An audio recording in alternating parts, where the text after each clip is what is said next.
Education Matters, presented by the Public School Forum of North Carolina. I'm your host, Mary Ann Wolf. Today on the show, we will discuss racial equity, focusing on discipline disparities, the school-to-prison pipeline, and school resource officers. Our goal is to share research, explore what is working and what is not working in various contexts, and consider recommendations for how we support the whole child with an equity lens. We are so pleased to be joined by Tyler Whittenberg, who works for the Justice System Reform Program as part of the Southern Coalition for Social Justice. Tyler, welcome. Thank you for having me. I know that the Southern Coalition for Social Justice released the Social Equity Report Card that mentions academic achievement, school discipline, and the school-to-prison pipeline. Would you please share with us those findings? I think one of the major findings within those report cards is that the school-to-prison pipeline is alive and well in North Carolina, sadly to say that, but we see that 45% of school-based, of complaints to the juvenile justice system are school-based, and that 48% of those complaints are Black students. So when you take into account that almost half of the juvenile justice system is being fed through schools, and that almost half of that number is Black students, it's easy to see that school policing and the way we discipline our Black and brown students in schools today is a primary driver of the juvenile justice system, and it is the epitome of what we mean by a school-to-prison pipeline. It means that they're walking into schools knowing that they may be more likely to enter the justice system in the classroom than outside of the school building. We've heard from students throughout the state. They're called to remove police officers from schools after witnessing their peers be harassed on a daily basis. What it means is that students are going to be exposed to the collateral consequences of the justice system. That means being removed from the classroom, as we mentioned, so losing their academic growth. That means being separated from their families. That means the cost of fines and fees associated with the justice system. That means the actual feeling of anxiety when you're in class, when you know that although people say that police officers are meant to be, they are there as a way of maintaining safety, that actually for many Black and brown students, they know that they are seen as the threat. And the same way that they are policed and targeted in their communities, that they will also be policed and targeted in their schools. And I wonder if you can tell us a bit more about what the research shows in terms of the effects SROs have on school culture. Absolutely. Research demonstrates that although Black and brown students do not misbehave at higher rates, they are arrested and pushed through the juvenile justice system at higher rates simply by attending school. Research demonstrates that increased presence of police officers and security in schools leads to a higher rate of arrest for minor behaviors, things that are age appropriate. Research demonstrates that police officers view students of color, particularly Black males, as almost 4.5 years older and as more culpable than their white peers.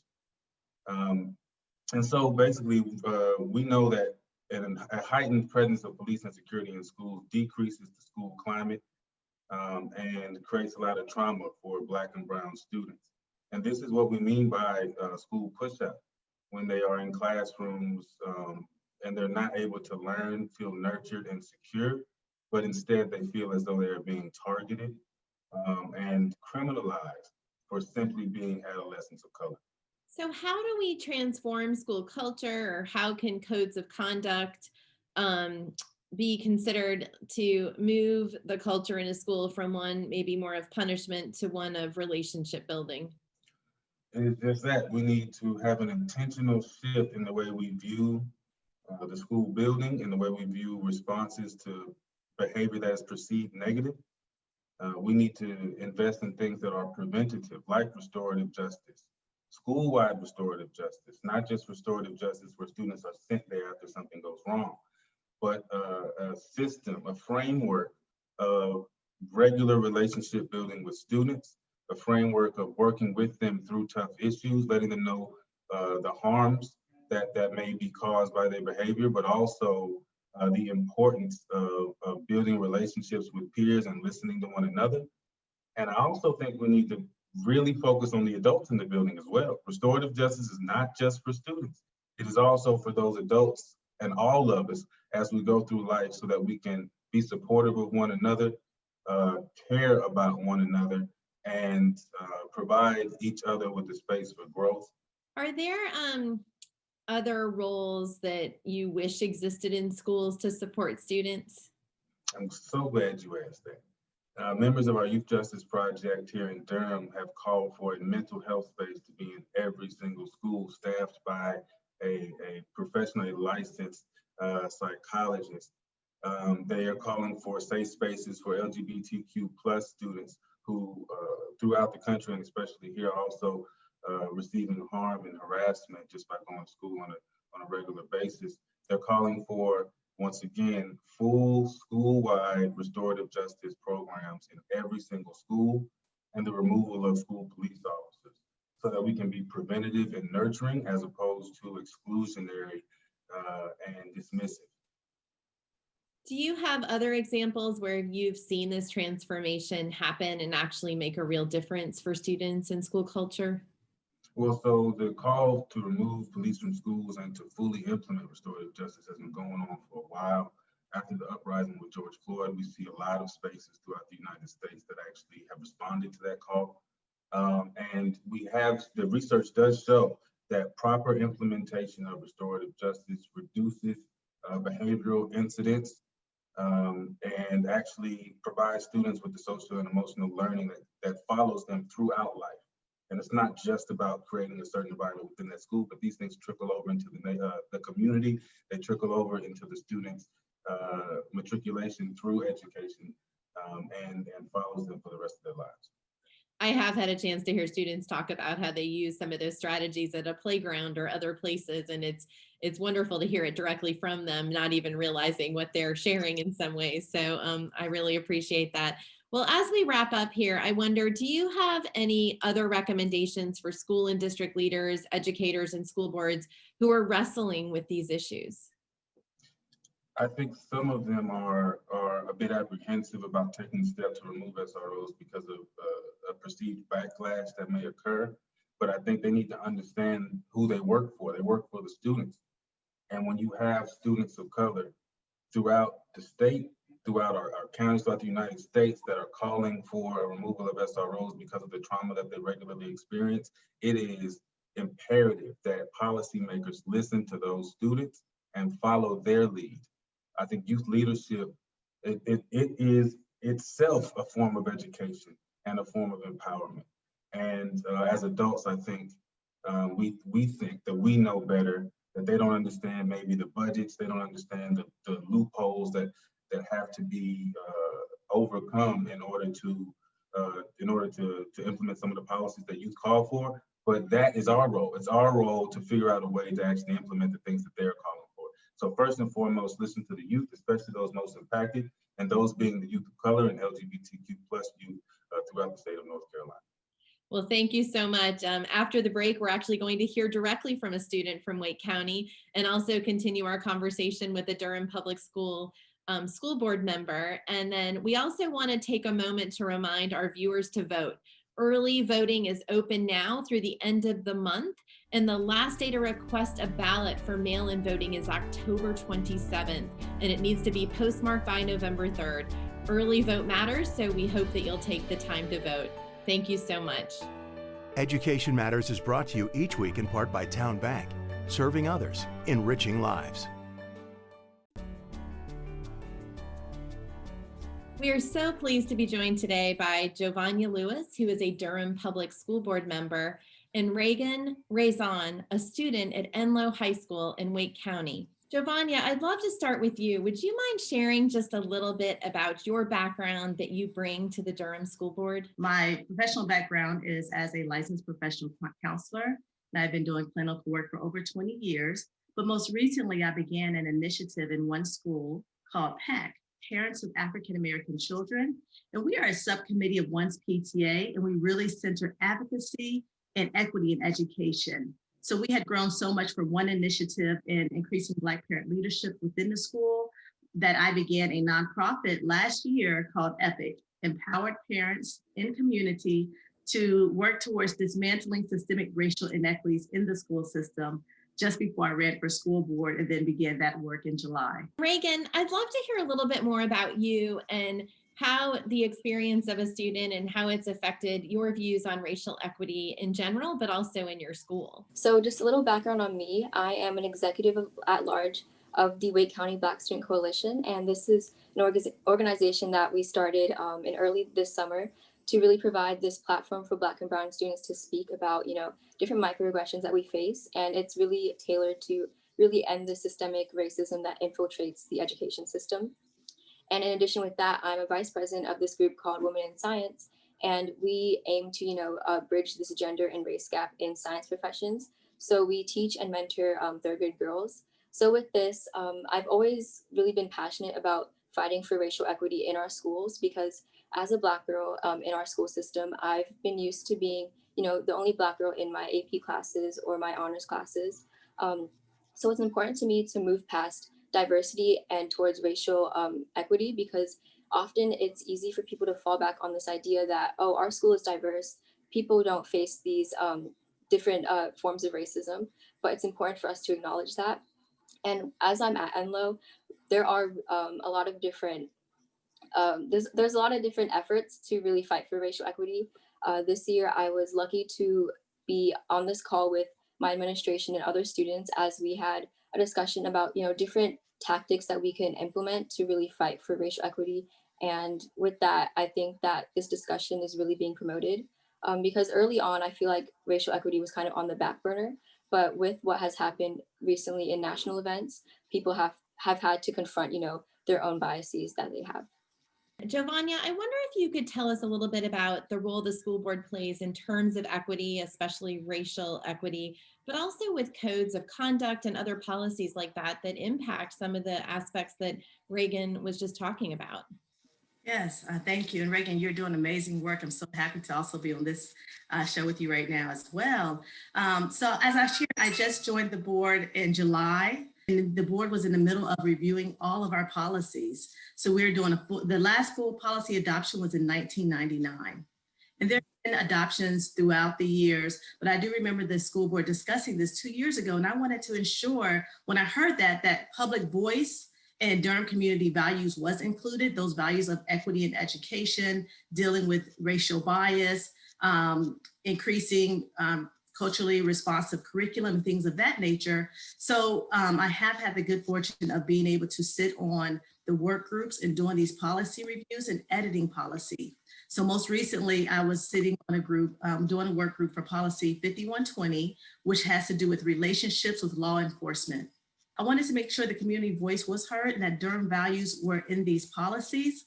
I will continue to update the policies to reflect the community values around equity and discipline practices. The value that our students must be decriminalized, their student behavior must be decriminalized, and creating a safe atmosphere for all students, especially students of color who have been disproportionately affected by discipline practices. And also in our policy reviews, we want to make sure that there's practices that allow for access to academic rigor. So as Reagan was talking about, sometimes she would be the only Black student in her class. Well, sometimes there are gatekeepers of practices that don't allow for that access. So being on a school board, those are some of the things that I'm prioritizing and highlighting within our policies to make sure that it's in line with our values to create a more equitable system around discipline and access to academic rigor. Reagan, I wonder as we're listening to Jovania, if you have other thoughts on some of the biggest challenges for students that you know. So I think there are quite a few big challenges that students face as we are trying to navigate these spaces, especially Black and Brown students. I think as Jovania was saying, one big problem is that students, we feel kind of deterred from taking these AP classes because we see that there's already not enough representation. And there's also these other little factors that kind of push us back because sometimes we feel like we're not acknowledged. Our presence is not acknowledged in these spaces. Last year when I was taking AP Physics, Electricity, and Magnetism, I was one of 3 girls in the class. And then with that, I was the only Black girl in the class. So often I felt like my voice was not heard as I was working in these groups. I felt like if I got an answer, people would be like, that's not right. So I feel like we also need to kind of shift this conversation to accepting everyone and making sure that everyone feels heard. And with that, there's also the problem of students being afraid to hold teachers accountable for like the little comments they say because there's fear of like repercussion or being penalized. So I think that it's important to make students feel welcome and make them feel like they can speak out of what they're experiencing. And then also with what Jovania was saying, I think, criminalization is a big thing in schools as we're talking about dismantling the school to prison pipeline and the school to deportation pipeline. I think we also need to shift this conversation about safety, especially as she was talking about relationships with law enforcement. Earlier this year, me and two other girls, we started this petition for Wake County to really address the criminalization of Black and Brown students. And with that, we wanted to reevaluate the position of school resource officers in schools. We wanted to really talk about restorative justice practices instead of, exclusionary discipline like ISS and suspensions. We want to move towards, a community building effort. And that's really important with racial equity because as we know, racism has a lot to do with the school to prison pipeline. And with that, law enforcement obviously has to do with that. Jovania, I'm really curious to hear from you what you have seen before being on the school board, but also now on the school board that is working well in Durham schools. And I know one of the efforts we've heard some about is restorative justice practices, if that's something you'd like to talk about too. So every school has implemented a cultural framework that is inclusive of these restorative practices. So we have begun transitioning from punitive in-school suspension to the restorative practices. And it is adding to the greater academic success of our students because they're also learning lifelong skills. But as I share that we have this impact and benefits of restorative practices, the biggest challenge is changing the attitudes and addressing implicit bias when it comes to discipline. Although we are doing well in changing the policy around how we want to ensure equity is happening within our schools, that we have policy that is decreasing the school to prison pipeline. We also have a disproportionate rate of students who are being referred, our Black and Brown students, from in-school suspension now to restorative practices. So we don't want to see that flip either. So now there's a perception that ISS, in-school suspensions, is only a new name with restorative practices when there's really good work that can happen in that, but we still need to deal with the bias that actually creates the discipline disparities in the first place. Yeah, I really appreciate both of you referencing just how deep we have to be addressing these challenges, that superficial fixes are not what we're looking for here. We are looking for really systemic and deep changes. I wonder if you could each share what advice you have for students, teachers, principals, district leaders, and school boards as we move forward. We are in this together and every voice is valued. School policing does not equate to safety, especially for students of color. We must end the practice of discipline that is influenced by bias and end the practice of policing young people. Our teachers and principals must also feel safe. And we do this through the creation of a culturally affirming class and school environment with high academic rigor access for all of our students. DPS has some strong principal leaders who are doing this in every day in some of our schools, but it has to be reflected in all of our schools. So similar to Jovania's advice, I would say that we need to really ask ourselves, what does safety mean to us? While one student may feel safe with an officer on campus, another student may be criminalized or adultified. So I think it's important to really sit back and listen to all sides, but it's especially important to really center the student voice as we are the ones going through the school system. I think that administrators and teachers also need to recognize that, different teaching practices exacerbate these inequalities. And you may not notice that because it could be, deeply rooted in, your curriculum. Like we need to include Black history in our main curriculum because Black history is American history. Thank you for being with us. And after the break, we'll have this week's final word. As the work of the Forum Study Group 16 spotlighted, we know that students of color in North Carolina schools have significantly higher rates of both short and long-term suspensions than their white counterparts. And while the state has lowered the overall rates of suspension and expulsions, what has not changed is this disproportionate representation of students of color in disciplinary actions. On average, Black students were approximately 4 times as likely as white students to receive short-term suspensions during the 2018-19 school year. Research has shown that expulsionary discipline practices like suspensions and expulsions do little to improve student behavior and could lead to negative feelings towards school. A 2015 study found that each suspension decreases a student's likelihood of graduating high school by an additional 20% and reduces the likelihood of enrolling in post-secondary school by 12%. We also know that every minute a student is out of their classes means that they are less likely to be on task and more likely to miss critical instruction. These practices contribute to what is known as the School-to-Prison Pipeline, which is a system of policies and practices that push students out of school and into the juvenile and adult criminal justice systems. This year's Social Equity Report Card finds that the School-to-Prison Pipeline has 3 key entry points: academic failure, school discipline, and court involvement, and that students of color are overrepresented at each entry point to the pipeline in almost every school district in North Carolina. Once students enter the pipeline, it can be difficult for them to re-engage and be successful at school. Another subject that frequently arises is the role of the school resource officers, or SROs, in schools. The intended purpose of the SRO program is to create and maintain safe, secure, and orderly educational environments by placing law enforcement officers in schools. School districts across the country have begun to reconsider the role of SROs and police on school grounds. While some consider these officers vital to protecting students from violence, especially mass school shootings, others question whether the presence of police in schools has a disproportionate impact on students of color regarding discipline and arrest.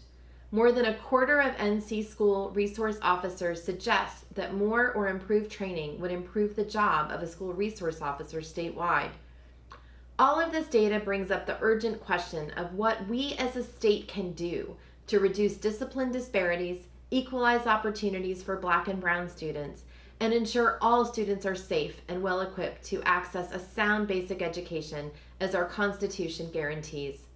Today we discussed a number of goals to work toward.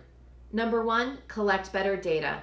We need to collect more discipline data at the school and district level that is disaggregated by race. Better data can help us shine a light on areas of disproportionality or disparity, as well as lift up successes that have been gained. Number 2, revise or redesign codes of conduct to align with social and emotional learning and reduce the vague or subjective discipline categories such as disrespect, disruptive behavior, or insubordination. Developing a code of conduct or code of character that is more strengths-based and focuses on supporting the whole child while still striving for safety can be an important step. Number 3, implement restorative justice practices. Restorative justice programs, when implemented with fidelity, have proven to be effective in decreasing the overall incidence of student misbehavior as well as reducing racial gaps. Restorative practices must include significant professional learning opportunities and be implemented with fidelity in order to transform school culture. Number 4, invest in more school counselors, social workers, school psychologists, and school nurses. In North Carolina, our schools are significantly understaffed by these critical mental health professionals. The benefits of investing in school support personnel, however, are clear. Schools with robust student support services see improved attendance rates, better academic achievement, higher graduation rates, and improved safety, as well as lower rates of suspension, expulsion, and other disciplinary incidents.